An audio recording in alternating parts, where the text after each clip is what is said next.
Holly. And I'm Horace. And together we are Travels with the Big Guy.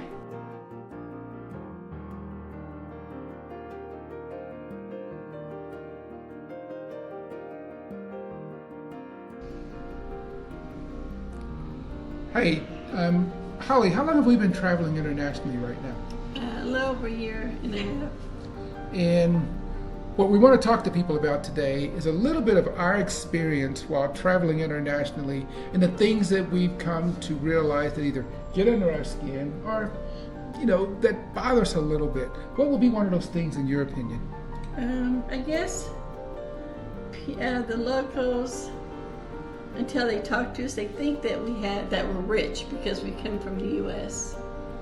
And what makes them think that we're rich? What do you think is a main cause of that? The U.S., the news, tourists that go to vacation spots, they spend a lot of money there. And how do they spend a lot of money? You think they use? Well, they use a credit card. I would think most of them use credit cards and they can pay for it later.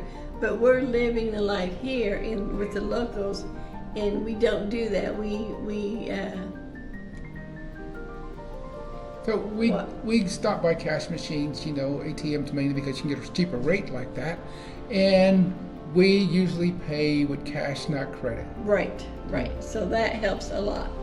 And normally what we do is we always ask what? How much is this? Before we buy it. Yeah. And a lot of people are surprised. They are surprised because they think, well, you're tourists and you're from the U.S., you have the money, why are you asking? Yeah. But we tell them we're not the normal tourists. We're trying to find our little piece of paradise here. Mentioning that why are you asking, just the other day when we went down to the restaurant and we saw, wine.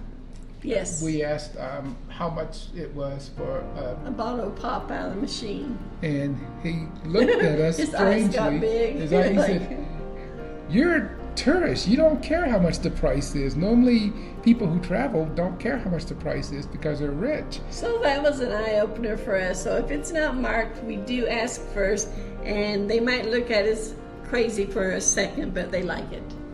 Yeah. So let's get off of that. So let's talk about safety. Yeah, let's talk about safety. This is your baby, Horace. Okay. So we're talking about safety now, Holly. What is one thing that you always hear, whether it's on YouTube, on Facebook, or reading articles about safety? What's the one thing that you hear that we can't do? That we can't. Yeah, come on, think about it. You always hear. Let me just make sure. It is. I'm black. Oh yeah. And Holly's white. White. Okay, but you always hear what when they're talking? You always hear blend in. Oh. Okay. Blend. It's hard to blend in when you're a big black boy-headed guy and then a white woman with blonde hair and blue eyes. It's we don't blend in very well. So we read those articles about safety, and we're going to tell you we don't blend in. But the things that we do try to do is we don't wear bulky jewelry. True. We don't have fancy, big flashy watches phones and big oversized flashy phones. We are situationally aware. If we're walking and we look at a street and we don't see anybody on the street, what do? We probably avoid that street. Yeah, because it's things that you read. You have to say, can I blend in? And we're in Latin America, and this part of Latin America, dark black skin like mine and light white skin like Holly's just don't blend in. No. So let me get that out of your head. But a thing that we do that helps us I don't know how I would say this. We greet everyone. We try to learn whatever country we're in. We try to learn at least how to greet the locals. So it's just a habit. We say hello to everyone, whether it's hello, buenos dias, whatever.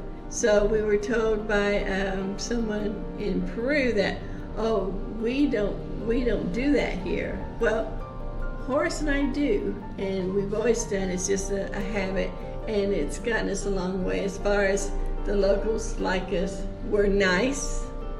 That's something So- we always hear is people saying, well, you know, you're different because you're nice. Yeah. And so we are sort of shocked that people will actually make a point of saying that you're different because you're nice. So just, if you're going to go to a new country, at least learn the greeting. Yeah, and attitude is everything. Yes. Okay, so we've talked to people a little bit about our experience and how, you know, during the last year in which we've traveled, mostly in Mexico and Latin America. What do you think, Holly? What else do you think we need to? How can we end this right now so they can come back and follow us for the next one? Well, there really is so much to say about traveling south of the border. It's lovely, lovely country. We've had wonderful experiences. So, but join us next time, and we'll pick out another subject to talk to you about and share some. I'm sure we've got something interesting coming up we'll want to share with you next week. So, Yeah, if you didn't learn anything today, you know, about traveling, once you start traveling internationally, at least you should know that a lot of people think, you know, that because you come from the border, North America, they believe you're rich. So, again, you have to, when that situation happens where people believe you're rich, you know, you become a target of possible kidnapping, you know, robbery, burglary, things like that. So, you know, you need to ask price, and you need to not flash any flashy jewelry, flashy watches, flashy phones. Try to be, you know, humble, modest. Would you agree? yes, be nice. Greet everyone you come to. Whether they respond or not, they're going to remember. They're going to remember you. Yeah. So, Yeah. until next time, I'm Thank you. Holly. I'm Horace, and make sure you subscribe. Hit the subscribe button. If you have any comments or, you know, experiences that you have that you want us to know about, please don't, you know, send us an email or make a would comment below. Yeah, we would love to hear from you. Bye-bye. Bye bye.